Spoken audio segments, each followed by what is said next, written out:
Who do I have something to say today? I'm Mandy B. I'm a certified trichologist and naturopath practitioner.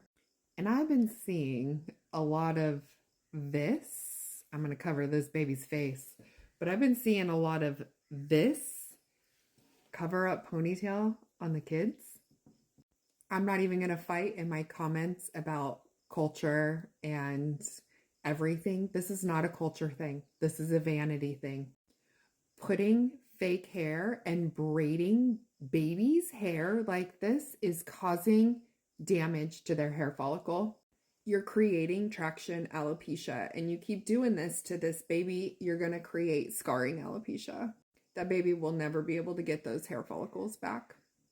Also, I would like to point out that children are constantly growing and constantly changing their entire lives, all the way up until they get to puberty, and that's their transition to adulthood. And that's when their hair fully keratinizes. And what we mean by that is that's when the hair actually gets hard. Otherwise, before puberty, we refer to the hair as baby hair. This is your softer hair. It's not vellus hair, it is terminal hair, but it's softer because the keratin hasn't fully hardened yet. So now you're adding a soft hair and a soft hair follicle in restrictive styles. My point here is, embracing and accepting things that you've been born with, that are a part of you, that are a part of your heritage and a part of your culture and a part to embrace and love.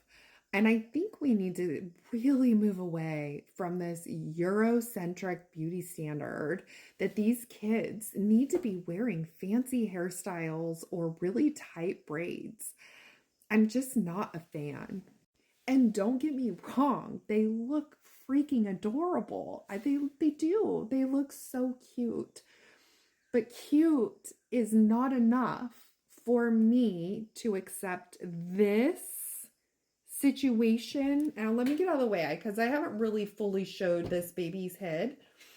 But I cannot accept this situation based off of cute factor. And you'll never convince me that it's based on a cultural factor either, because I don't think that they have been doing this to their babies. And you can go ham in my comments all you want to. I'm not going to post my heritage here. You can take whatever you want off the reflection of my skin. The number one thing here is that I am a trichologist. This is my job. I know this in and out. This is my life, what I eat, breathe, everything for the last 7 to 8 years, not to mention my own case of hair loss. This is my everything, and I will fight tooth and nail for what is right, regardless of culture, regardless of racial differences. I don't care. None of that do I care about. I care about the health and well-being and livelihoods of the people that I see come across when it comes to hair and hair loss.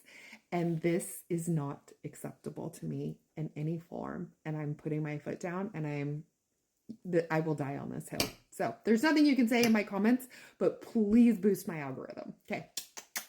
I do love you. God, let's love ourselves.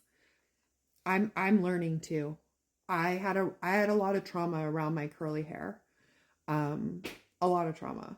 But I'm learning to embrace the culture and heritage that I was born with. And you know what? I don't care if it's a little frizzy. I don't care if the curls switch up. You know what? I have wild Julia Roberts hair, and you know what? I'm embracing it. And it is something that is hard. You got to look inward, and you got to really search for that. And this has got to happen on a mass whole, because this isn't the only baby that I'm seeing on my FYP, and it's just, God, it fucking rips my heart out. Love you guys.